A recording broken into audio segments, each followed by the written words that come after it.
Untuk pengalokasian dijelaskan di dalam pasal 6 sama dengan pasal 10 Peraturan Menteri Keuangan 190 ya Bapak Ibu sekalian. Dana desa di tahun 2022 kita alokasikan kepada 74.961 desa. Ini berdasarkan data yang kami peroleh dari Kementerian Dalam Negeri. 74.960 desa ini ada di 434 kabupaten dan kota atau kota. Nah, bagaimana cara kita membaginya uang yang 68 triliun tadi kepada 74.960 desa? Caranya begini Bapak Ibu sekalian.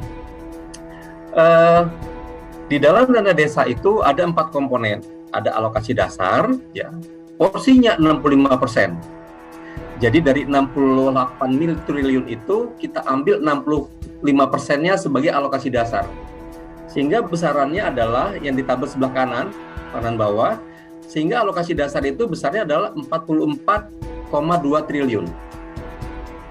Nah, kemudian kita bagikan berdasarkan 7 klaster yang jumlah penduduk desa tadi, itu kami bisa mengalokasikan dari 44,2 triliun itu sebesar 44 triliun 199,9 miliar. Jadi sisa sedikit sekali yang tidak teralokasikan di dalam alokasi dasar. Nah, kemudian alokasi formula. Alokasi formula ini dibagikan berdasarkan jumlah penduduk, angka kemiskinan, luas wilayah, dan tingkat kesulitan geografis atau IKG desa. Porsinya 30%. Nah, porsi 30% ini besarannya dari 68 triliun itu adalah sekitar 20,4 triliun rupiah. Yang kita bagikan kepada seluruh desa itu sebesar 20,4 triliun sekian juta rupiah. Nah, kemudian untuk alokasi afirmasi saya sampaikan tadi Bapak Ibu sekalian, ini adalah untuk desa tertinggal, desa sangat tertinggal yang memiliki jumlah penduduk miskin yang terbanyak atau tertinggi. Nah, itu ada di desil 8, 7, 8, 9, 10. Nanti kita jelaskan lagi rincinya seperti apa untuk alokasi afirmasi Bapak Ibu sekalian. Besarannya porsinya hanya 1%. 1% itu kalau kita kalikan dengan 68 triliun, maka angkanya kita bagikan untuk porsi alokasi afirmasi adalah 680 miliar. Ini kita bagikan kepada desa tertinggal, desa sangat tertinggal, uang yang terbagi itu adalah sebesar 679,9 miliar rupiah. Kurang sedikit dari 680 miliar genap. Nah, kemudian alokasi kinerja. Alokasi kinerja untuk tahun 2022 porsinya 4%. 4% itu adalah sebesar 2,72 triliun rupiah. Nah, yang kita bagikan atau yang berhasil kita hitung dan kita bagikan kepada seluruh desa berdasarkan indeks dan besaran per desanya itu sebesar 2,719 triliun rupiah atau hampir kurang lebih sedikit. Sehingga kalau kita hitung dari yang teralokasi tadi Bapak Ibu sekalian, sisa dari alokasi dasar, kemudian kelebihan dari alokasi formula, termasuk sisa dari afirmasi, kita gabungkan semua, itu angkanya genap jadi 68 triliun rupiah. Habis dibagikan kepada 74.960 desa. Nah, alokasi kinerja ini kita berikan kepada desa-desa yang memiliki kinerja terbaik. Ingat ya Bapak Ibu ya, ini adalah desa dengan kinerja terbaik. Kita lanjut untuk alokasi dasar.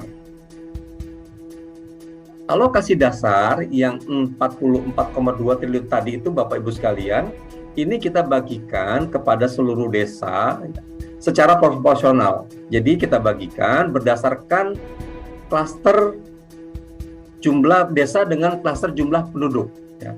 Jadi desa-desa itu kita klasterisasi berdasarkan jumlah penduduknya. Jadi misalnya desa A, dia memiliki penduduk 1 sampai dengan 100 jiwa, itu dia akan mendapatkan alokasi dasar sebesar 415,9 juta rupiah. Ini yang di kolom 1, 2, 3, 4, 5, 6 AD per desa ini Bapak Ibu sekalian, AD per desa. Nah, untuk desa-desa yang memiliki jumlah penduduk antara 100 sampai dengan 500 jiwa, dia akan mendapatkan alokasi dasar sebesar 478,3 juta rupiah. Kemudian untuk desa yang penduduknya antara 501 sampai 1.500, dia akan mendapatkan alokasi dasar sebesar 540,7 juta rupiah. Dan seterusnya sampai desa yang klaster ke-7, desa yang memiliki jumlah penduduk lebih dari 10.000, dia akan mendapatkan alokasi dasar sebesar 790,2 juta rupiah. Nah, desa yang jumlah penduduknya di bawah 100 itu berdasarkan data yang kami peroleh dari Kementerian Dalam Negeri, data jumlah penduduk desa itu ada 790 desa. Kemudian untuk desa yang memiliki penduduk antara 100 sampai 500 itu ada 11.843 desa dan seterusnya. Nah, sementara desa yang penduduknya lebih dari 10.000 itu ada 2.031 desa. Nah, inilah Bapak Ibu sekalian, sehingga uang yang 44,2 triliun itu lagi terbagi habis atau sisa sedikit sekali yang nanti kita pindahkan untuk alokasi yang lainnya. Nah, dengan demikian Bapak Ibu sekalian, artinya nanti ketika ada satu desa, ini banyak pertanyaan dari Bapak-bapak, Ibu-ibu kepala daerah. Kok desa yang si A, desa dengan B itu hampir sama, karakteristiknya sama, tapi kok dana desanya berbeda gitu ya. Kok yang si ini lebih besar tuh, yang ini lebih besar. Nah, itu memang sangat dimungkinkan Bapak Ibu sekalian ya. Itu sangat dimungkinkan kalau kita lihat dari bagaimana kita membagi untuk alokasi dasar. Misalnya saya ambil contoh, desa A dia memiliki penduduk 500. Maka desa A itu akan mendapatkan alokasi dasarnya 478,3 juta rupiah. Desa B punya penduduk 501. Maka dia akan mendapatkan 540,7 juta rupiah. Jadi hanya karena satu jiwa beda jumlah penduduk itu akan mempengaruhi besaran alokasi dasar akan diterima oleh desa.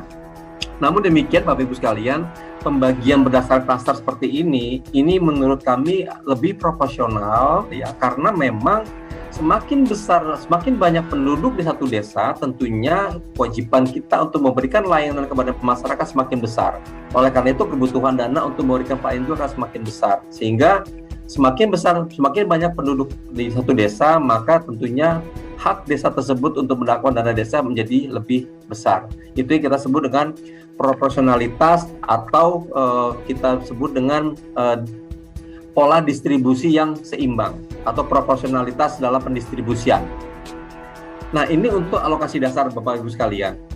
Kemudian untuk alokasi afirmasi ini saya sampaikan tadi bahwa diberikan kepada desa tertinggal dan desa sangat tertinggal dengan jumlah penduduk miskin tertinggi. Jadi tidak semua desa tertinggal, desa sangat tertinggal mendapatkan alokasi afirmasi. Hanya desa tertinggal dan desa sangat tertinggal dengan penduduk miskin tertinggi saja yang mendapatkan alokasi afirmasi. Nah, desa-desa mana saja yang tertinggi jumlah penduduk miskinnya itu adalah desa-desa yang berada pada desil 7, 8, 9, 10.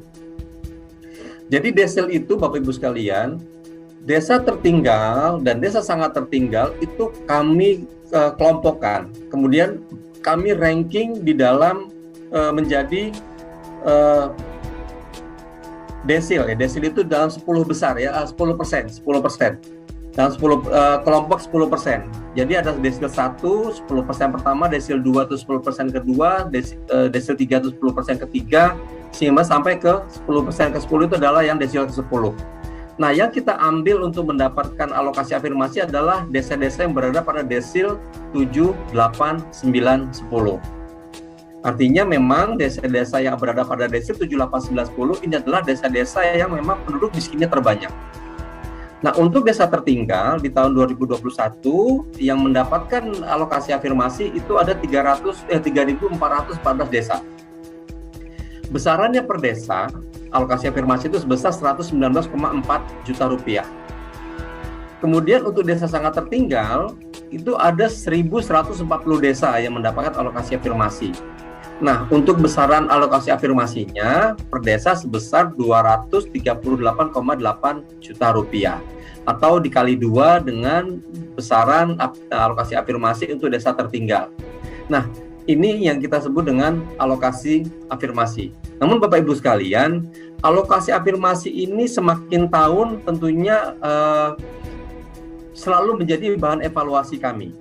Bagaimana supaya alokasi afirmasi ini tidak tidak dianggap sebagai insentif atau reward kepada desa-desa tertinggal, desa tertinggal.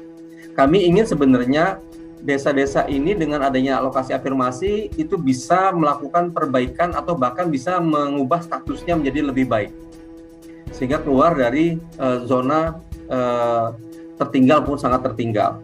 Itu harapan kami seperti itu. Jadi memang alokasi afirmasi ini selalu kita lakukan evaluasi agar benar-benar bisa digunakan atau bisa memberikan efek sebagai motivasi bagi desa tertinggal untuk memperbaiki statusnya. Oleh karena itu kita kalau kita bandingkan dengan tahun sebelumnya, Bapak Ibu sekalian, porsinya itu hanya 1% sekarang gitu ya, itu atau semakin turun. Nah, kemudian yang selanjutnya di dalam pasal 9